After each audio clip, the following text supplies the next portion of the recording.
Your girlfriend, that's my job. And I know gift giving puts a lot of pressure on you, so whatever you got me, you can return. No. No. After everything you didn't do for me tonight, I want you to have it. What's this? Kaley Cuoco, who played Penny on The Big Bang Theory, revealed that her favorite episode from the show is the bath item gift hypothesis from season 2. In this episode, Penny gives Sheldon, Jim Parsons, a napkin used and signed by Leonard Nimoy, causing Sheldon to be so overwhelmed with emotion that he hugs Penny for the first time. The scene became one of the most iconic moments in the show's history. Originally, the gift was supposed to be an autographed picture, but writer Steve Molaro changed it to a napkin to raise the emotional stakes. The change was met with initial skepticism but ultimately became a fan-favorite moment, even earning praise from Jim Parsons. The article also touches on the ending of Young Sheldon, which concluded after Season 7 in 2024.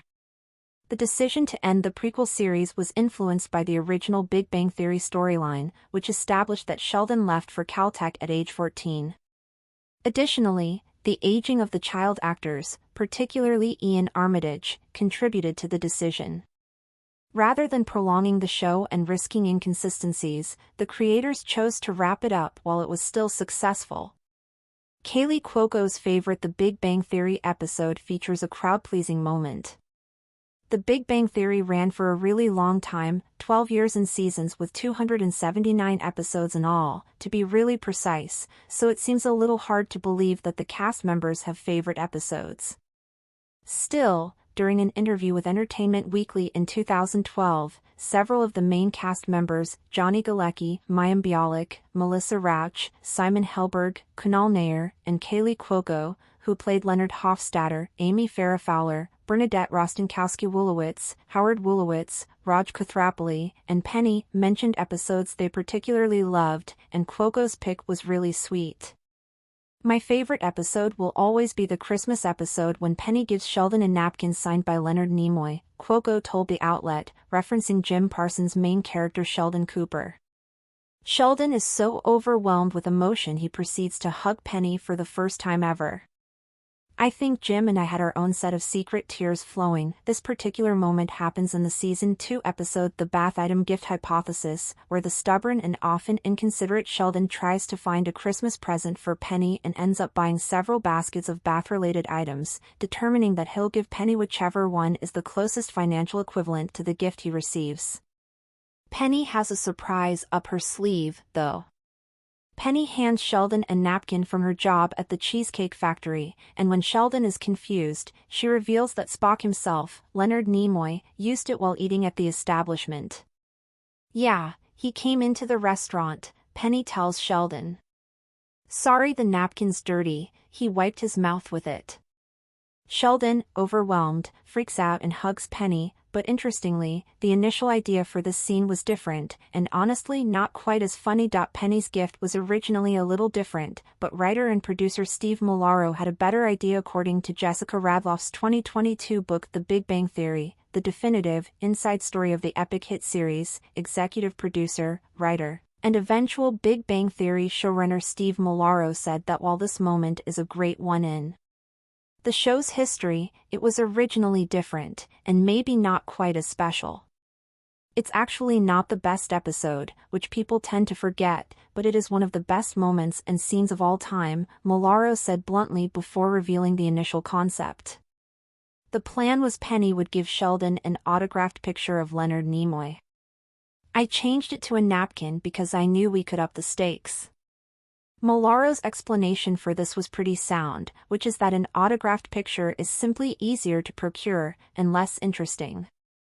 An autographed picture, something you could get on eBay, kind of bummed me out, he said. I was like, we have to be able to do better than this. We wound our way to a napkin, and writer Adam Faberman suggested it was smudged because Leonard Nimoy wiped his mouth on it. As soon as I heard that, I knew it was his DNA.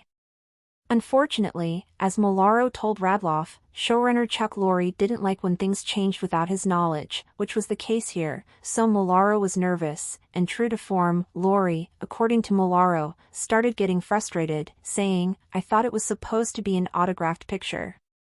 Molaro insisted his idea was better, and Lorre and his co-creator Bill Prady sat down to look at the revision. So what happened next? Steve Molaro's version of the scene was great, and Jim Parsons wholly agreed.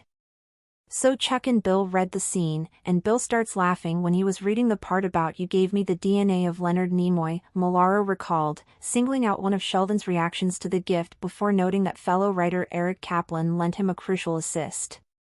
"And I looked at Eric, and Eric goes, 'All I need is my own healthy ovum and I can make my own Leonard Nimoy,'" and Chuck burst into laughter. It was just magic from the first time it happened. And that napkin scene was a turning point for me. Both of those lines made it into the episode, and even Jim Parsons knew just how important that moment was when he filmed it. Parsons, who also spoke extensively to Jessica Radloff for the book to discuss his years playing Sheldon Cooper, essentially said the scene was a gift for an actor. The scenes leading up to it didn't flow as well as the rest did, Parsons admitted. He elaborated. "But once we arrived at the gift exchange, I couldn't believe my good fortune in being given such a scene. It was one of those classics that you almost immediately know when you read it out loud at the table read. It has to do with really crackerjack comedy ideas coming from the most passionate character-based places. One of the things that gives me chills in a good comedy is when a character, in this case, Penny, is the unlikely person to deliver such a meaningful moment to Sheldon. There's nothing on paper that says that should be happening, so when it does, there's something very moving." Penny and Sheldon's friendship would progress into one of the series' very best relationships throughout the show's run. Penny is often one of the only people who can comfort or mollify Sheldon, and in the series finale, Sheldon even calls her his best friend. It's pretty impressive that this friendship started with a napkin, even if it was touched by Leonard Nimoy. The bath item gift hypothesis, along with the rest of The Big Bang Theory, is streaming on Max now. Why did Young Sheldon end after season 7? Reasons explored. Young Sheldon aired on CBS from 2017 to 2024 and became one of the most watched shows on the network. The sitcom started as a prequel and spin-off of The Big Bang Theory but soon created its own identity, thanks to its blend of comedy and familial themes. However, despite its popularity, CBS ended the show after season 7, leaving fans, and even some cast members, disappointed. The series reached its natural conclusion because its storyline and timeline had already been determined in The Big Bang Theory. As a prequel, Young Sheldon could not deviate from the lore of the original series. TBBT established that Sheldon Cooper moved away from his family to Caltech when he turned 14, which marks the conclusion of the prequel series. From the beginning, Young Sheldon was supposed to follow Sheldon Cooper's formative years.